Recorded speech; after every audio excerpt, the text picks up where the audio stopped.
السلام علیکم ورحمۃ اللہ وبرکاتہ۔ آج ہم یہاں پر عضلی کلبدی نظام پڑھیں گے۔ عضلہ یا مسلز جو ہوتے ہیں، یہ مخصوص بافت ہوتے ہیں۔ عضلہ ایک مخصوص بافت ہوتے ہیں جو وقوع کے اعتبار سے میاں ادمی ہوتے ہیں۔ عضلہ وقوع کے اعتبار سے میاں ادمی ہوتے ہیں، میزوڈرمل ان اوریجن ہوتے ہیں۔ بالغ انسان میں جسم کے وزن کا 40 سے 50% حصہ جو ہوتا ہے وہ عضلات پر مشتمل ہوتا ہے۔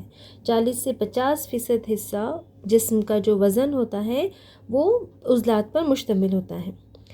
ان عضلات کا اہم ترین فعل جو ہوتا ہے وہ جسمانی حرکات اور جسم کے آسن میں تبدیلی لانے میں اہم کردار ادا کرنا ہے۔ عضلات کلبدی عضلات جو ہوتے ہیں، جیسے ان کا اہم فعل جو ہوتا ہے یہ جسمانی حرکات اور جسم کے آسن میں تبدیلی لانے میں اہم رول ادا کرتے ہیں۔ اب حرکات کیا ہوتے ہیں؟ حرکت کسے کہتے ہیں؟ عضلے کا اصل فعل کیا ہے؟ جسمانی حرکت اور جسم کے آسن میں تبدیلی لانا۔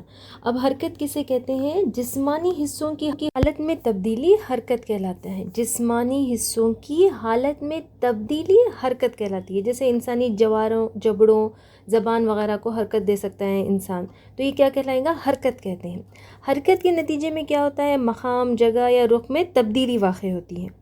تو ایسی حرکت جس کی وجہ سے مقام یا جگہ یا رخ میں تبدیلی واقع ہوتی ہے اسے کیا کہتے ہیں؟ نقل مکانی کہتے ہیں، لوکوموشن کہتے ہیں۔ اور یہ نقل مکانی جو ہوتی ہے یہ عضویہ کے ارادے کے ساتھ مقام کا تبدیل کرنا ہوتا ہے، یعنی اس میں عضویہ کا ارادہ شامل ہوتا ہے۔ اس جگہ یا رخ میں تبدیلی جو واقع ہوتی ہے یہ ارادی حرکات کہلائیں گے۔ اسی طرح انسانی جسم کے خلیے جو ہوتے ہیں 3 قسم کی حرکات کا اظہار کرتے ہیں۔ ایک ہوتا ہے امیبائی حرکت، دوسرا ہوتا ہے حدبی حرکت اور تیسری ہوتی ہے عضلاتی حرکت۔ انسانی جسم کے خلیے 3 اہم اقسام کی حرکات جیسے امیبائی حرکت، حدبی اور عضلاتی حرکت کا اظہار کرتے ہیں۔ امیبائی حرکت جیسے ہمارے جسم میں بعض مخصوص خلیے ہوتے ہیں، جیسے کلاں خور جسے کہتے ہیں، میکروفیجز جسے کہتے ہیں، اور اس کے علاوہ خون میں سفید خلیے ہوتے ہیں لیوکوسائٹس ہوتے ہیں، یہ امیبائی حرکت انجام دیتے ہیں۔ ہمارے جسم میں بعض مخصوص خلیے جیسے کلاں خور، میکروفیجز اور خون میں جو سفید خلیے ہوتے ہیں لیوکوسائٹس جسے کہتے ہیں، یہ امیبائی حرکت انجام دیتے ہیں۔ اس کے علاوہ دوسرا جو ہے حدبی حرکت۔ حدبی حرکت جیسے ہمارے جسم کے اندر اندرونی نلی نما اعضاء جو ہوتے ہیں، ہمارے جسم کے اکثر اندرونی نلی نما اعضاء جو ہوتے ہیں جیسے تنفسی راستہ ہے، تناسلی نالیاں ہیں اور دماغ کے بطین ہیں، ان میں حدبے دار سرحلما کی استرکاری ہوتی ہے، اس لیے یہاں پر حدبی حرکت پائی جاتی ہے۔ اور اس طرح تیسرا جو ہے عضلاتی حرکات۔ عضلاتی حرکات جو ہوتے ہیں ہمارے جوارے، ہمارے جبڑے، زبان کی حرکت، یہ عضلاتی حرکت ہے۔ اب ہم یہاں پر کلبدی عضلے کی ساخت اگر دیکھیں، اسٹرکچر آف اسکیلیٹل مسل اگر یہاں پر دیکھیں تو ہمارے جسم میں ہر منظم عضلہ جو ہوتا ہے یہ عضلہ کئی عضلاتی بنڈل یا ہضمہ سے بنا ہوا ہوتا ہے۔ ہمارا جسم میں ہر منظم عضلہ یا کئی عضلے جو ہوتے ہیں کئی عضلاتی بنڈل یا ہضمہ سے، جسے فیسیکلز کہتے ہیں، اس سے بنا ہوا ہوتا ہے۔ ایک ہضمہ یا عضلاتی بنڈل جو ہوتا ہے اس میں کئی استوانہ نما عضلی ریشے یا مسل فائبر موجود ہوتے ہیں۔ عضلہ جو ہوتا ہے، ہر عضلہ یا کئی عضلے جو ہوتے ہیں وہ عضلاتی بنڈل سے بنے ہوتے ہیں، عضلاتی بنڈل سے بنے ہوتے ہیں۔ عضلاتی بنڈل میں عضلی ریشے استوانہ نما پائے جاتے ہیں۔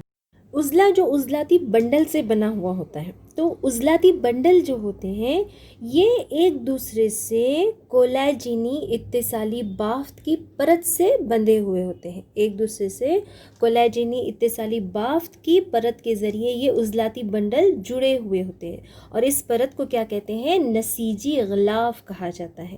عضلاتی بنڈل ایک دوسرے سے عضلاتی بنڈل سے بنا ہوا ہوتا ہے۔ عضلاتی بنڈل کے اندر استوانہ نما عضلی ریشے ہوتے ہیں، اور یہ عضلاتی بنڈل جو ہوتے ہیں ایک دوسرے سے کولاجینی اتصالی بافت کی پرت سے بندھے ہوتے ہیں، اور اس کولاجینی اتصالی بافت کی پرت کو کیا کہتے ہیں؟ نسیجی غلاف کہا جاتا ہے۔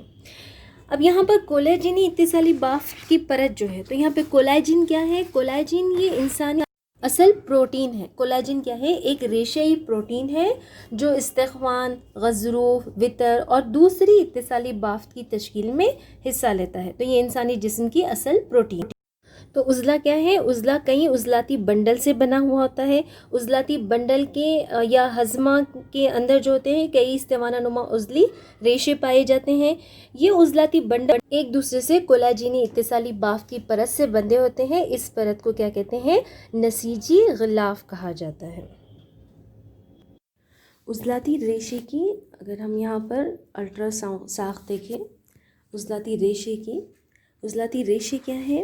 یہاں پر عضلاتی بنڈل کے اندر کئی استوانہ نما عضلاتی ریشے موجود ہیں۔ تو اگر عضلاتی ریشے کی اگر ہم ساخت دیکھیں تو یہ عضلاتی ریشہ جو ہوتا ہے، ہر عضلاتی ریشہ جو ہوتا ہے ایک پلازما جھلی میں ملفوف ہوتا ہے۔ ہر عضلاتی ریشے استوانہ نما عضلاتی ریشے جو ہوتے ہیں عضلاتی بنڈل کے اندر موجود ہوتے ہیں۔ تو یہ عضلاتی ریشے جو ہوتے ہیں ایک پلازما جھلی میں ملفوف ہوتا ہے۔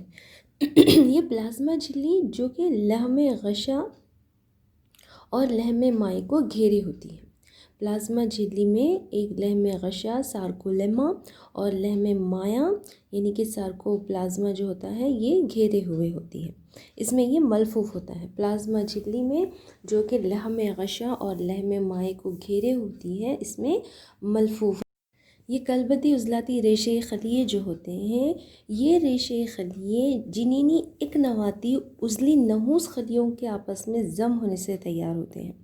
کلبتی عضلاتی ریشے خلیے کس طرح تیار ہوتے ہیں؟ یہ ہر ریشہ جو ہوتا ہے جنینی اکنواتی عضلی نحوس خلیے جنہیں مائیوبلاسٹ بھی کہتے ہیں، ان کے آپس میں ضم ہونے سے ملنے سے یہ تیار ہوتے ہیں۔ چنانچہ کلبتی عضلاتی ریشے خلیہ جو ہوتا ہے ممزوجہ ہوتا ہے۔ ممزوجہ خلیے کسے کہتے ہیں؟ ممزوجہ خلیے یعنی کہ جو یک نواتی خلیوں کے آپس میں ضم ہونے سے تیار ہوتے ہیں۔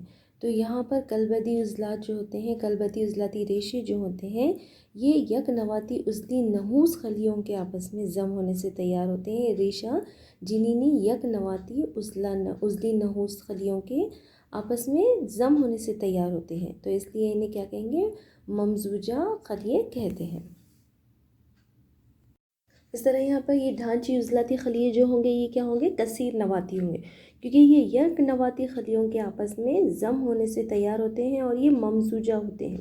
تو ممزوجہ خلیے جو ہوتے ہیں یک نواتی خلیوں کے آپس میں ضم ہونے سے تیار ہوتے ہیں، تو ڈھانچی عضلاتی خلیے ممزوجہ خلیے ہوتے ہیں۔ اس طرح یہ بھی کثیر نواتی ہوں گے۔ یہاں پر ڈھانچی عضلاتی خلیے میں جو اینڈوپلازمک ریٹیکولم یا درومائی جال جو ہوتا ہے اسے کیا کہتے ہیں؟ لحم مائع جال کہتے ہیں۔ اینڈوپلازمک ریٹیکولم یا درومائی جال کو یہاں پر لحم مائع جال کہتے ہیں، سارکوپلازمک ریٹیکولم کہتے ہیں۔ اینڈوپلازمک ریٹیکولم یا درومائی جال یا لحم مائع جال جو ہے یہاں پر، تو اس کا فعل کیا ہے؟ یہاں پر یہ عضلاتی ریشے میں کیلشیم روا کے لیے ذخیرہ گھر ہوتا ہے۔ یہاں پر درومائی جال کو لحم مائی جال کہتے ہیں اور اس کا فعل کیا ہوتا ہے؟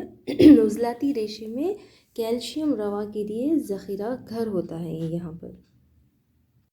یہاں پر عضلاتی ریشے یا مسل فائبر کی اہم خصوصیات، منفرد خصوصیات یہ ہے کہ یہاں پر بہت سارے ریشے جو ہوتے ہیں متوازی ترتیب میں ہوتے ہیں۔ یہاں پر بہت سارے ریشے متوازی ترتیب میں موجود ہوتے ہیں جسے عضلی رشتک یا مائیوفائبریل کہا جاتا ہے۔ عضلی رشتک یا مائیوفائبریل کسے کہتے ہیں؟ لحم مائع میں کئی متوازی ریشے ترتیب میں موجود ہوتے ہیں، انہیں کیا کہتے ہیں؟ عضلی رشتک یا مائیوفیلامنٹس یا مائیوفائبریلز کہا جاتا ہے۔